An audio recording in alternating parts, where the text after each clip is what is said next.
Контролер Тереза Ждарханян с утра направляется, как говорит сама, к любимым абонентам. В зоне ее ответственности несколько улиц Сухума, а это многоквартирные и частные дома. В общей сложности около 2700 абонентов. Ее ежедневная задача без выходных – осуществлять обход абонентов и собирать плату за электричество.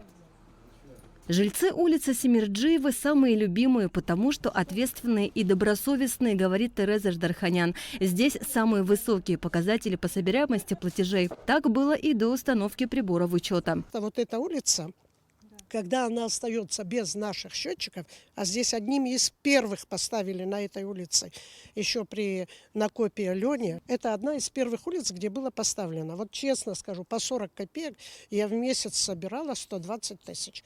Для нашего государства и вообще для энергосистемы это спасение. Вот честно скажу.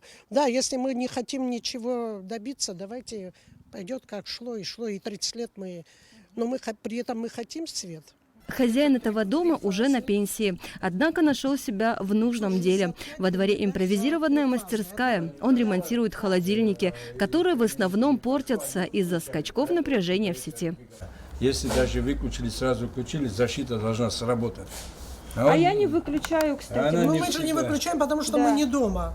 Да. Это не претензии к электричеству. Да? Претензии только могут быть, если они дали повышенное напряжение. Ситуация с электричеством непростая, и потому энергетики надеются на понимание со стороны общества. Ведь проблема не сиюминутного решения. Вовремя отключенная лампа, печка и иные электроприборы могут помочь сберечь собственные ресурсы и перезимовать без потрясений. Если учитывать, что часть перетока мы покупаем с стороны Российской Федерации, то средняя стоимость для республики киловатт-час в пределах 3,94 рубля.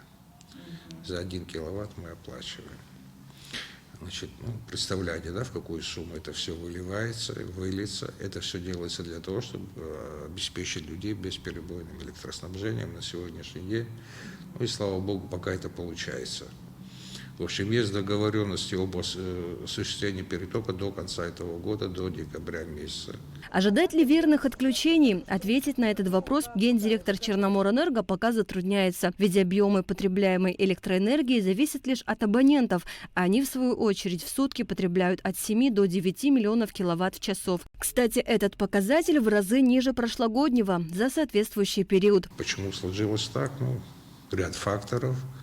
В первую очередь, конечно, это приборы учета, дисциплина платежная более или менее. Тем не менее, до того уровня, о котором мы сказали, что она хорошая, еще далеки. Благодаря этому перетоку у нас получилось немного поднять уровень воды на Ингургесе. Вот.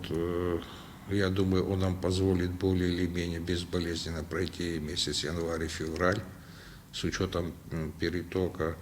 Будут ли проблемы, но за март месяц пока ничего сказать не можем. Экономить электроэнергию не так сложно. К примеру, если отключить от сети масляный радиатор, высвободится около 2 киловатт в час. Столько же мы сбережем, если отключим кондиционер. Куда больше электроэнергии расходуют теплые полы. В среднем до 5-6 киловатт в час. И так в час, чтобы обогреть дом небольшой площади, мы тратим в среднем до 10 киловатт. Не говоря уже о других электроприборах – телевизоре, зарядных устройствах, духовой печи, утюге и многих других предметах, прочно влившихся в нашу привычную, комфортную жизнь. И самым первым шагом к экономии электричества является применение энергосберегающих ламп. В случае, если в доме каждый может контролировать собственное энергопотребление, то приемов в отношении многочисленных расточительных граждан уже почти не осталось. Контролер Тереза Ждарханян рассказывает, что злостных неплательщиков немало. Мне сложно работать по Эшбе в переулке, например, есть переулок такой, который очень негативно. Очень негативный. Я не говорю, что там все прям вот до единого, да, но 3-4 человека, которые в открытую говорят, вы к нам вообще не заходите. Ну, не говорят, ноги переломаем, но почти так звучит. Почти так звучит.